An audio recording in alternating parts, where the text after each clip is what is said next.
Streaming stopped.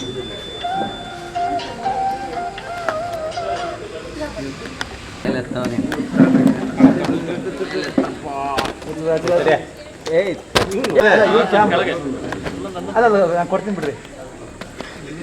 ಹಿಂದಕ್ಕೆ ತಳ್ರಿ ನೀವು ಕ್ಯಾಮ್ರಾನ ಮೇಲೆ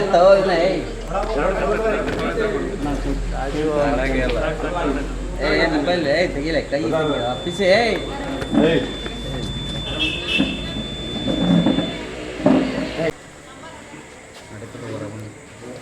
ಕೆಳಗಿಡಿ ಮುಂದ್ಗಡೆ ಇರೋದು ಆರಾಮಾಗಿ ಇಟ್ಕೊಳ್ರಪ್ಪ, ಹಿಂದ್ಗಡೆ ಇರೋದು ಜಾಗ ಬಿಡ್ರಿ ಅಂದ್ರೆ ನೀವು ಹಂಗೆ ಮಾಡ್ತೀವಿ. ಹಿಂದಕ್ಕೆ ಬರ್ರಿ. ಮತದಾನ ಮಾಡಿದ್ರೆ ಡೌನ್ ಮಾಡಿರಲ್ಲ. ಮತದಾನ ಸಂತೋಷವಾಗಿ ಮಾಡಿದ್ದೀವಿ. ಮತ್ತೇನು ಹೇಳ್ಬೇಕು? ದಕ್ಷಿಣ ಈಗ ಭಾರಿ ಪೈಪೋಟಿ ಇತ್ತು ಸರ್. ಎಲೆಕ್ಷನ್ ಅಂದರೆ ಪೈಪೋಟಿ ಇದ್ದರೆ ಎಲೆಕ್ಷನ್, ಹಂಗೆ ಎಲೆಕ್ಷನ್ ಅಂತಾರ. ಶ್ರೀನಿವಾಸ್ ಸರ್ ನಿಂತಿದ್ದಾರೆ ಸರ್ ಇಲ್ಲಿ BJP-ಯಿಂದ. ನಾವು ಮೊದಲಿಂದಲೂ BJP ಓಟ್ದಾರಗಳು, BJP ಓಟ್ ಹಾಕ್ಯಾವಿ. ಗೇರೋದು ಬಿಡೋದು ಅವ್ರಿಗೆ ಬಿಡೋದು. ಹೇಗೆ ಸರ್ ಜಿದ್ದೆ ಹೆಂಗಿದೆ ಸರ್? ನಮ್ಮೂರಾಗ ಜಿದ್ದಿನೇ ಇರೋದು. ಮೊದಲಿಂದನೂ 50 ಓಟ್ BJP ಬರ್ತವೆ, ಇಲ್ಲ 50 ಓಟು ಕಾಂಗ್ರೆಸ್ಸಿಗೆ ಜಾಸ್ತಿ ಆಗ್ತದೆ ಅಷ್ಟೇ ಹೊರತು ಮೊದಲಿಂದನೂ ಇದು 83 ಎಲೆಕ್ಷನ್ನಿಂದನೂ ದುಡ್ಡಿನ ಬಲ ಭಾಳ ತೋಡು ಕಾಂಚಾಣ ಹಾರಾಡ್ತು ಅಂತ. ದುಡ್ಡಿನ ಬಲದ ಮೇಲೆ ಗೆಲ್ಲಬೋದ? ನನಗೆ ಯಾರು ಕೊಂದು ಅಂತ ಕೊಟ್ಟಿಲ್ಲಪ್ಪ, ಏನು ಮಾಡೋಣ. ಅಲ್ಲ, ಜನರು ಸಾಮಾನ್ಯ ವೋಟ್ರನ್ನ ದುಡ್ಡಿನಿಂದ ಅಳೆಯಕ್ಕೆ ನೋಡಿದ್ರಲ್ಲ, ಏನು ನೋಡಿ?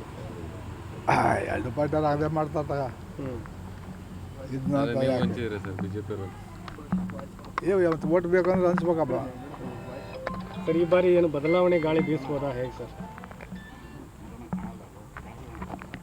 ಅದು 27 ಚುನಾವಣೆಗೆ ಗೊತ್ತಾಗಲ್ಲ. 28 ಈಗ ಸರ್, ಈಗ ಅದೇ ದುಡ್ಡಿನ ಮೇಲೆ ಅಂತಂದಲ್ಲ.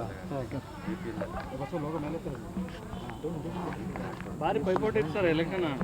ದಕ್ಷಿಣದಲ್ಲಿ ನಾವು ಗೆಲ್ಬೇಕು ಅಂತೇಳಿ ಕಾಂಗ್ರೆಸ್ BJP. ಈಗ ನಾನು ಭಾಳ ಸರಿ ಎಲೆಕ್ಷನ್ ನಿಂತಿದ್ದಾನೆ, ಹಾಗಾಗಿ ನನಗೆ ಯಾವಾಗ ಪೈಪೋಟಿ ಇಲ್ದರೆ ಗೆದ್ದೇ ಇಲ್ಲ ನಾನು. ಹಾಗಾಗಿ ಹೊಸ ಮುಖಗಳದವಲ್ಲ ಸರ್ ಅದು. ಎರಡು ಹೊಸ ಮುಖಗಳಲ್ಲ, ಹಂಗಾಗಿ ಹೊಸ ಮುಖಗಳಾಗಿ ಯಾರು ಚಲೋ ಮುಖ ಇರ್ತದೋ ಅವ್ರಿಗೆ ಕೊಡ್ತಾರೆ ಓಟ. ಹೊಸ ಮುಖದ ಮುಂದೆ ಹಳೆ ಮುಖಗಳು ಅದಾವ. ಅದ್ರ ಜೊತೆ ನಿಮ್ಮ ಪಕ್ಷ ಅಧಿಕಾರಕ್ಕೆ ಬರುತ್ತೆ ಸರ್? ಮುಂದೆ ಬರ್ತೈತಿ, ಗೆಲ್ತಾ BJP. ಅಭ್ಯರ್ಥಿ ಪರವಾಗಿ ಕ್ಷೇತ್ರದಲ್ಲಿ ನಿಮಗೆ ಬಂದಿರೋ ಮಾಹಿತಿ ಪ್ರಕಾರ ಚೆನ್ನಾಗೈತಪ್ಪ. ಬಟ್ ಅದೇ ಹೇಳಿದ್ರಲ್ಲ, ದುಡ್ಡು ಮಹಿಮೆ ಹೆಂಗೈತಿ ಅಂತ ಅಂದ್ರೆ ಗೊತ್ತಲ್ಲ ನಮಗೆ. ಒಟ್ಟು ಎಲೆಕ್ಷನ್ ಅಂತ ಜೋರು ನಡೆದೈತಿ. ಇದು ಮುಂಚಿನ ಚುನಾವಣೆ ದಿಕ್ಸೂಚಿ ಆಗುತ್ತೆ ಅಂತೀರ ಸರ್ ಇವೆರಡು ಕ್ಷೇತ್ರ? ಅವೆಲ್ಲ ಸುಮ್ಮನೆ ಎರಡು ಕ್ಷೇತ್ರದಲ್ಲಿ ಚುನಾವಣೆ ಇದೆ ಇದರಲ್ಲಿ ಕರ್ನಾಟಕದಲ್ಲಿ, ಬಾಗಲಕೋಟೆ, ದಾವಣಗೆರೆ. ನನಗೆ ಬಾಗಲಕೋಟೆ ಗೊತ್ತಿಲ್ಲಪ್ಪ. ಪೇಪರ್ ಓದೋದು, TV ನೋಡೋದು ಬಿಟ್ಟರೆ ಗೊತ್ತಿಲ್ಲದೆ ಇರೋದು ನಾನೇನು ಹೇಳೋಣ. ಸರ್ ಅಂತ ಎಲ್ಲ ಎರಡು ಗೆಲ್ತಾರಂತ ರಾಜ್ಯಾಧ್ಯಕ್ಷರು. ರಾಜ್ಯಾಧ್ಯಕ್ಷರು ಎರಡು ಕಡೆಗೆ ಓಡಾಡಿದ್ದಾರೆ ಹೇಳ್ತಾರೆ, ನಾನು ಒಂದೇ ಕಡೆಗೆ ಇಲ್ಲೇ ಅಡ್ಡಾಡಿರೋದು. ಕಾಂಗ್ರೆಸ್ನವ್ರು ಹೇಳ್ತಾರೆ ನಾವು ಗ್ಯಾರಂಟಿ ಕೊಟ್ಟು ಗೆಲ್ತೇವೆ. ಇದು ಯಾವಾಗ ಎಲೆಕ್ಷನ್ ಅಂದರೆ ಹಿಂಗೆ ಸರ್. ಈಗ ದಾವಣಗೆರೆ ದಕ್ಷಿಣದಲ್ಲಿ ಅಲ್ಪಸಂಖ್ಯಾತ ಏರಿಯಾದಲ್ಲೇ ಸಾಕಷ್ಟು BJP ಹಿನ್ನಡೆ ಆಗ್ತಿತ್ತು ಸರ್. ಈ ಸರಿ ಏನಾದರೂ ಕಡೆಯಿಂದ ಬರೋ ಚಾನ್ಸಸ್ ಇದೆಯಾ ಸರ್?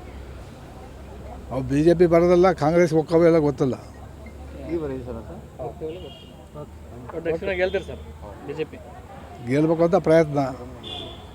ಸರಿ, ಮತದಾರರು ಏನು ನಿರ್ಧಾರ? ಈಗ ಅವ್ರ ಮನಸ್ಸುಗಳಿಗೆ ಏನೇನದಾವೋ ನಾವು ಏನು ಹೇಳೋಣಪ್ಪ, ಎಲ್ಲದು ಗೊತ್ತಾಗೋದು ಮೇ 4ನೇ ತಾರೀಕು. ಸರಿ.